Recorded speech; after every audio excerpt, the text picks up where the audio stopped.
రేపు విజయవాడలో వామపక్షాల ఆధ్వర్యంలో నిరసన సభ నిర్వహిస్తామని సిపిఐ రాష్ట్ర కార్యదర్శి ఈశ్వరయ్య ప్రకటించారు. విజయవాడలో పట్టుబడ్డ మావోయిస్టులను అడవులకు తీసుకెళ్లి హతమార్చారని ఆరోపించారు. పోలీసులు బూటకపు ఎన్కౌంటర్ చేశారని మండిపడ్డారు. పట్టుకున్న మావోయిస్టులను తక్షణమే కోర్టు ముందు హాజరుపరచాలని డిమాండ్ చేస్తున్న ఈశ్వరయ్యతో మా ప్రతినిధి భార్గవ్ ఫేస్ టు ఫేస్. మావోయిస్టులందరినీ కూడా పోలీసులు మట్టుబెడుతున్నారు. దీనికి సంబంధించి తీవ్ర రాద్ధాంతం కూడా రాష్ట్ర వ్యాప్తంగా జరుగుతుంది. సిపిఐ రాష్ట్ర కార్యదర్శి ఈశ్వర ఇప్పుడు మనతో మాట్లాడేందుకున్నారు. సార్ చెప్పండి, వరుస ఎన్కౌంటర్లు జరుగుతున్నాయి, ఓవైపు ప్రాజెక్టులు, నదీ జలాలు, వివాదాలు జరుగుతున్నాయి. ఏజెన్సీ ప్రాంతంతో ఇవన్నీ కూడా ఎక్కువ ముడిపడున్నాయి. ఏం జరుగుతుంది వాస్తవంగా రాష్ట్రంలో? వాస్తవంగా కేంద్ర ప్రభుత్వం ఆపరేషన్ కగారు పేరుతో 2026 మార్చి నాటికల్లా అడవుల్లో ఉన్నటువంటి మావోయిస్టులందరినీ ఖాళీ చేయిస్తామనేటువంటి పేరుతో ఇప్పటికే దాదాపు 1600 పైచిలకు అమాయక గిరిజనులందరినీ కూడా కాల్చి చంపారు. పదుల సంఖ్యలో ఉన్నటువంటి మావోయిస్టులందరినీ కూడా కాల్చేశారు. ఫేక్ ఎన్కౌంటర్లు చేసి అవన్నీ కూడా ఎదురుకాల్పుల్లో చనిపోయారనేటువంటి పద్ధతుల్లో ఈరోజు ప్రచారాన్ని గావిస్తూ ఉన్నారు. ఒకవైపున శాంతి చర్చలకు వస్తాం, లొంగిపోతామని చెప్పి ప్రకటిస్తూ ఉన్నప్పటికి కూడా వారిని శాంతి చర్చలకు పిలవకపోగా మీరు లొంగిపోవాల్సిందే, లొంగిపోకపోతే చచ్చిపోవాల్సిందే అనేటువంటి ఒక దారుణమైనటువంటి దుర్మార్గకరమైనటువంటి విధానానికి కేంద్ర ప్రభుత్వం పాల్పడుతూ ఉంది. ఆ దాంట్లో భాగంగానే ఈరోజు వారందరినీ కూడా మేము అత్యంత నిజాయితీగా కర్కోటకంగా చెప్పాలంటే ఇది కేంద్ర ప్రభుత్వం కర్కోటకమైనటువంటి హత్యలు చేస్తూ ఉందని చెప్పి, ఇవి జరిగేటువంటి రాజ్య హత్యలే అని చెప్పి చెప్పాల్సిన పరిస్థితి ఈరోజు కేంద్ర ప్రభుత్వం కల్పిస్తూ ఉంది.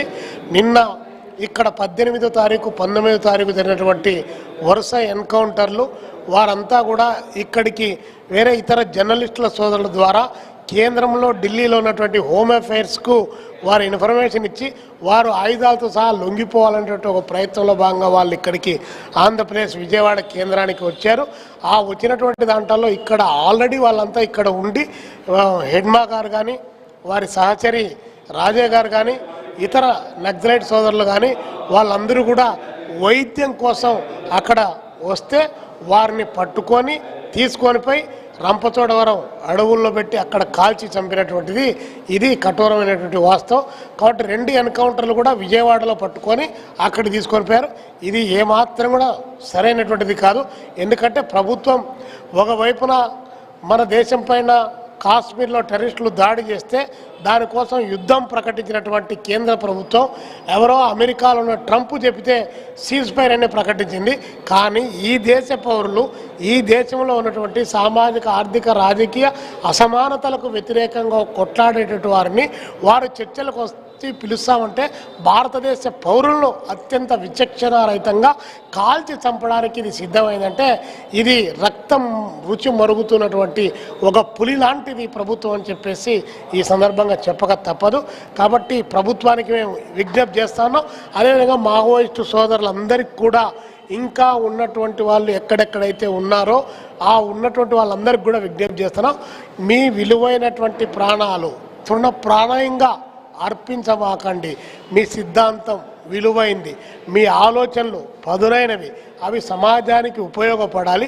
కాబట్టి మీరు జనజీవన స్రవంతిలో కలిసి ప్రజల యొక్క ప్రజా ఉద్యమాల్లో కూడగట్టి ఈ ఫ్యాసిస్ట్ ప్రభుత్వానికి వ్యతిరేకంగా ప్రజలను అవేర్నెస్ తీసుకొని రావడానికి అందరం కలిసి పనిచేస్తే మరింత పెద్ద ఎత్తున చైతన్యం వస్తుందని చెప్పేసి మావోయిస్టు సోదరులకు కూడా మేము పిలుపునిస్తూ ఈరోజు ప్రధానంగా మారేడుమిల్లి అడవుల్లో చేసినటువంటి కాల్పులను ఎదురు కాల్పుల్లోనే మేము మట్టుబెట్టామన్నారు. అంటే ఎవరు పోలీసులకు కూడా వాళ్ళు కాల్పులు చూస్తే ఒక్క బుల్లెట్ కూడా దిక్కుండా దాదాపు 13 మంది మృత్యువాత చెందారు పోలీసుల కాల్పుల్లో.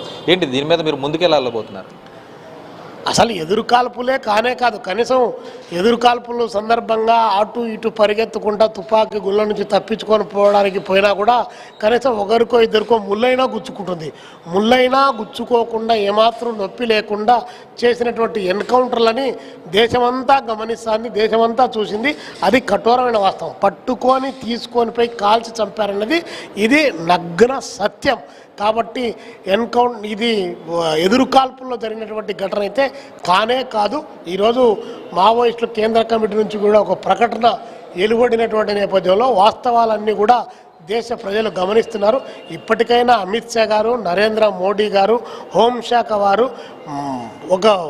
ఈ దేశ పౌరులను కాపాడే లక్ష్యంతో ప్రయాణం చేయాలని చెప్పేసి ఆదాని బదానికి అడవులను దోచిపెట్టడం కోసం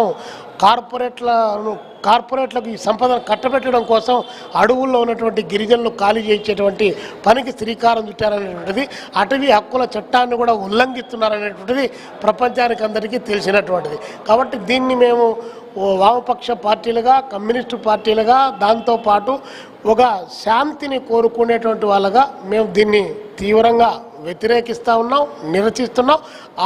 అందులో భాగంగానే రేపు 23వ తారీఖు, నవంబర్ 23వ తారీఖు విజయవాడ కేంద్రంగా వామపక్ష పార్టీలను, అదేవిధంగా వడ్డే శోభనాధీశ్వరరావు గారిని, హైకోర్టు మాజీ జస్టిస్ చంద్రకుమార్ గారిని, ఇలాంటి మేధావులందరినీ కూడా ఇన్వాల్వ్ చేసి ఒక నిరసన సభను పెట్టి ప్రజా చైతన్యాన్ని తీసుకొని రావడానికి, మానవ హక్కుల ఉల్లంఘన పైన పోరాటం చేయడానికి కావాల్సిన ప్రయత్నం మేము చేస్తాం.